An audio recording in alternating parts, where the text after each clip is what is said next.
Hello, hello, you beautiful souls. Welcome back to my channel. My name is Michelle. We talk about things life, love, spirituality, law of attraction, and all of that juicy goodness. We're just going to dive right in. I'm going to skip my intro. We are going to do a bunch of different page pulls. I have a couple books here, some of my favorites. I have Creating Money, which I feel like there's so many people right now wanting to manifest more abundance for themselves so that they can leave their 9-to-5 jobs and really start to share their spiritual gifts. I have Journey to the Heart, which is the book that helped me leave my teaching job of 17 years to start YouTube, to become an intuitive reader, to have my own Reiki practice. And then I haven't really used this book much. I just got it from my friend Renee. So we're going to pull a page from here and see what comes through. And the reason why I do page pulls is because when I was first learning about my connection to source and my angels and my guides, I really wanted communication and I wanted answers. I wanted to know which direction to go in. I wanted to know what I really came here to do. And I found that pulling pages gives you direct information. It's literally words on a paper that you can read that feels like God and the universe is speaking right to you. So we're going to do that here.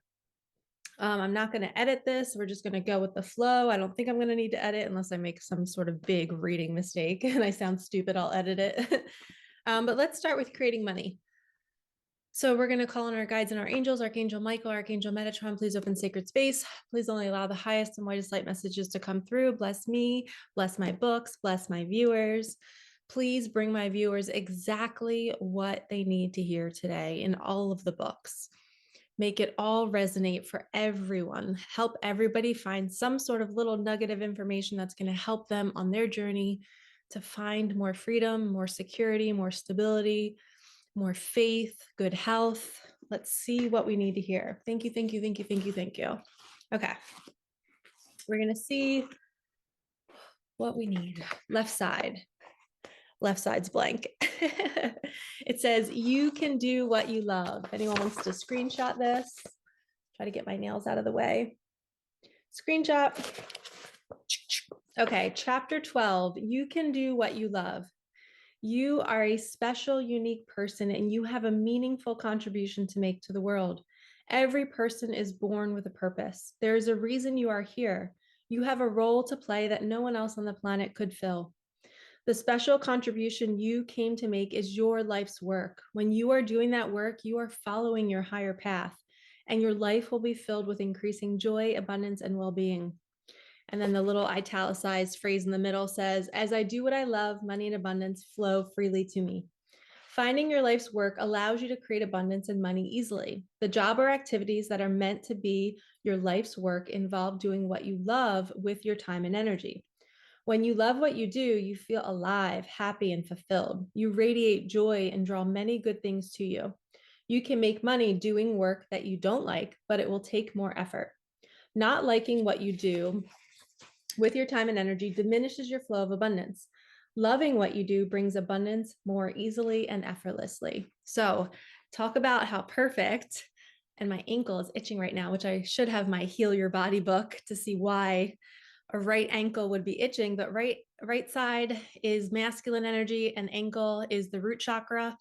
So it's almost like this message is for the masculines out there that you can do what you love. You don't have to be stuck at a job where you're, helping somebody else chase their dreams. You can wake up each day and ask yourself, what do I want to do with my time? If I had $10 million right now, what would I do? So sit with yourself, put your hand on your heart and ask yourself, what am I really good at? What do people always ask me to do for them? What is a service that I have that the world needs? And you ask yourself those deep questions. And I know it's hard because I was a teacher and I thought, well, I really don't know what I'm meant to be doing. I know I have an incredible story to share, but I don't know how I'm going to share it. Am I going to write a book? I didn't know about YouTube at the time. And it kind of was the unknown. I didn't know I had this ability to flow on camera. I didn't know I had all of this knowledge. I had been doing all this studying every Saturday, every weekend, every Saturday night, Sunday night, Friday night. I was teaching during the week, and then the weekends I would cocoon and be by myself and just obsess about spirituality. I couldn't wait to learn the next concept about manifestation, about co-creation. And I always wanted to be like a Gabby Bernstein or a Wayne Dyer. And I loved listening to their content and their talks. And I was like, I want to be them one day. I had no idea that I was going to be creating content about what they were talking about. I didn't know how it could happen. So your desires and your life's work might be something you would have never guessed. Like I was just watching them back then and just, thinking it was like a pipe dream. Like there's no way I'm ever going to do that. And now I have a small community of people who like to hear what I have to say, just like I liked hearing what Gabby had to say. And you find and you're drawn to certain people that just light you up. So pay attention to what you're obsessed with. I was obsessed with that back then, and now I'm doing that. So your life's work is whatever you are obsessed with. What are you drawn to? If I was a helicopter in your life right now, and I would only spy on you in professional moments, but if I was a helicopter following you around throughout your day, what would I find you doing? What would I find you scrolling on social media? What are you drawn to that lights you up and makes you feel amazing? Or what are you jealous of? Like I was always jealous of Gabby. I'm like, oh, she's so cool. How does she know so much about science and the universe? And I just wanted to be her. So who do you want to be? That's what's burning inside of you. That's what the universe is calling you to do. And you can step away from a 9 to 5 job and create this life for yourself. I am proof. And if you need help, book a session with me. So, first message, you can do what you love. You're not limited. And that second part of that message is if you don't know what you love, go into that helicopter mode and watch yourself. What are you doing? What are you obsessed with? What can't you get enough of? Okay, journey to the heart. This is a devotional kind of, not a devotional, but it's dates. It's day by day. So it's all dated. And I used to not pull, I wouldn't go to today's date. I would always just do random pulls like this because I liked leaving it up to the universe. Okay, we have changes in the air, April 26th. It says, just as the world around us changes and evolves, so do the circumstances and situations in our lives. We live in a universe that is alive, vibrant, and constantly evolving. Change is the way nature, the universe, and the divine move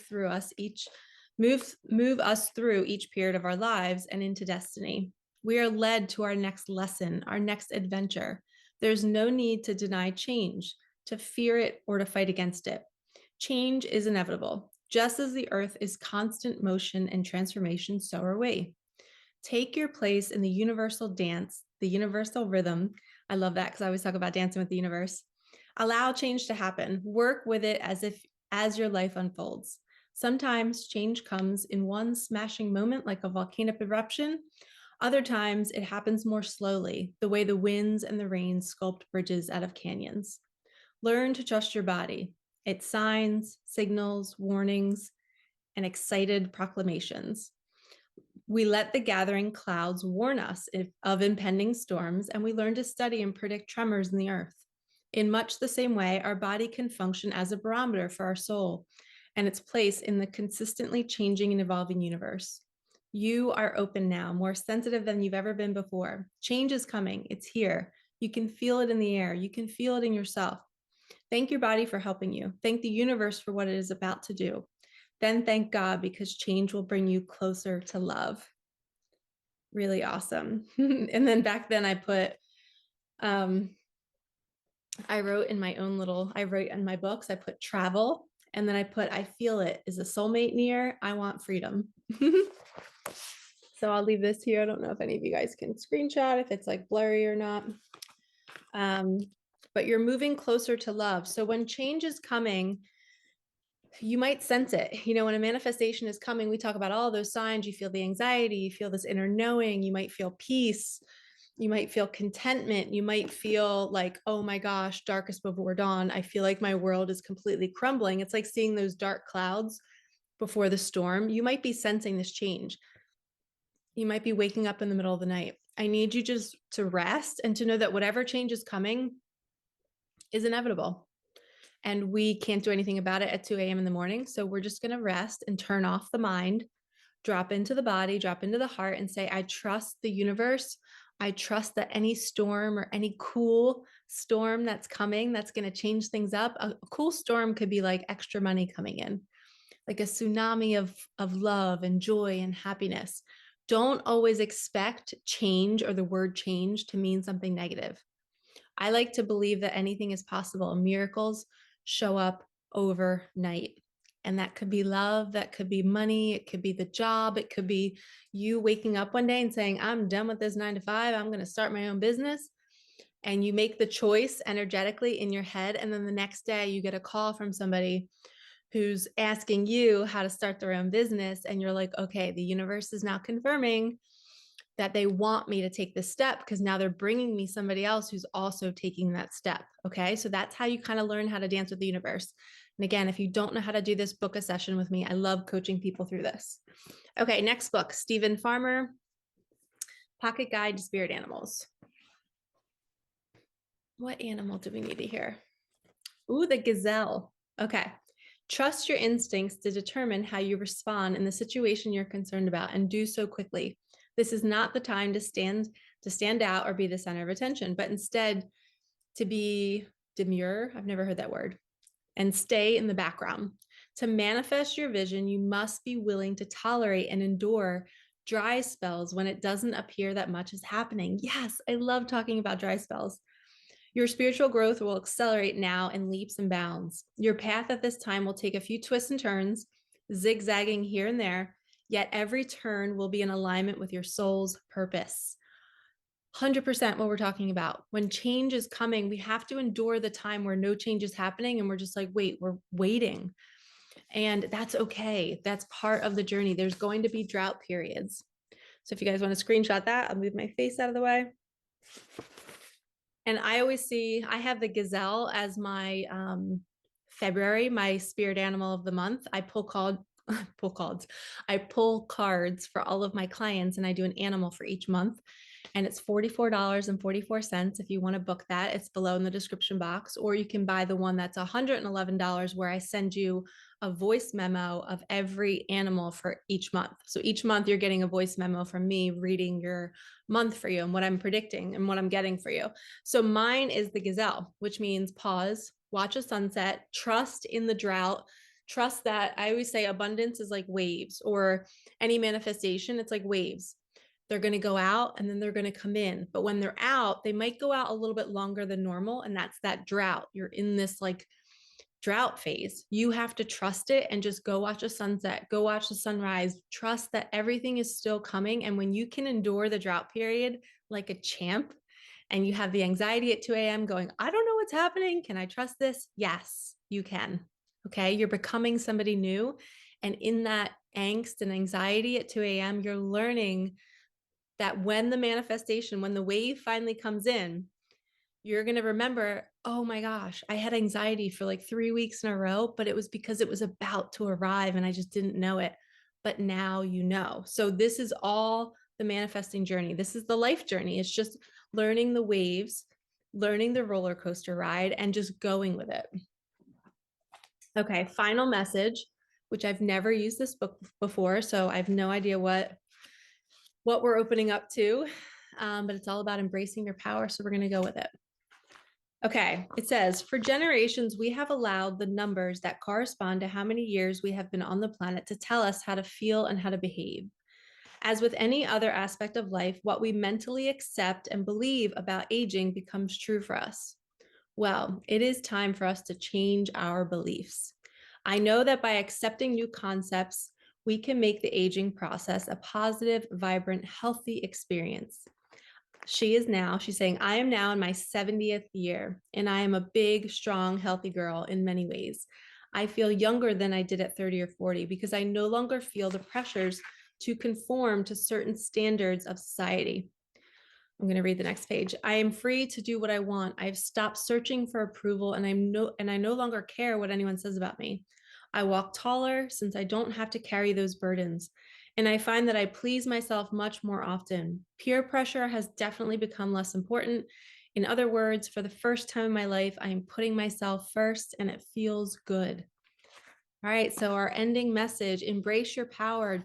Don't worry about what other people think. Embrace your age. If you are a certain age and you think you're limited, that's just your own belief system limiting you. You have a choice. You get to believe that if you're still here waking up every single day, then you get to have fun no matter what age you're at. I just posted a little story on my Instagram yesterday about my mom. She passed away in her 90s, and I just posted a picture of her, my sister and I was like, I miss my mom. Like, she still lived. She wasn't super active and like socializing all the time, but she kept up. She had a Facebook account. She tried to keep in touch with all of her great grandkids and grandkids. And she was willing to be uncomfortable and to do things most grandparents wouldn't do.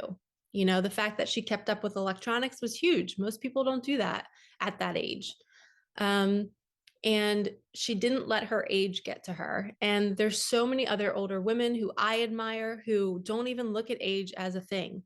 And they see it as, wow, I'm at a phase in my life where I have so much more wisdom and I love who I am. I've learned to just not stress about the things I stressed about in my 20s or my 30s, or in my 40s. I know I'm so different too. I'm 41 and I've learned so much about myself just in the last 12 months. I've uncovered more traumas. I've uncovered my people pleasing and how when I get certain comments on YouTube, I still like go into, oh, I don't want to upset anybody. So maybe I'll delete that.